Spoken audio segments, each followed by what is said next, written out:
नरेंद्र दामोदर मोदी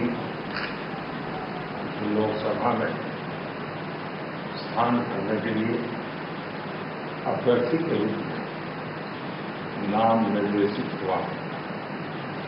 ईश्वर की शपथ लेता हूं, सत्य निष्ठा से प्रतिज्ञा करता हूं कि मैं विधि द्वारा स्थापित भारत के संविधान प्रति सच्ची श्रद्धा और निष्ठा रखूंगा और मैं भारत की प्रभुता और अखंडता अक्षुण्ण रखूंगा।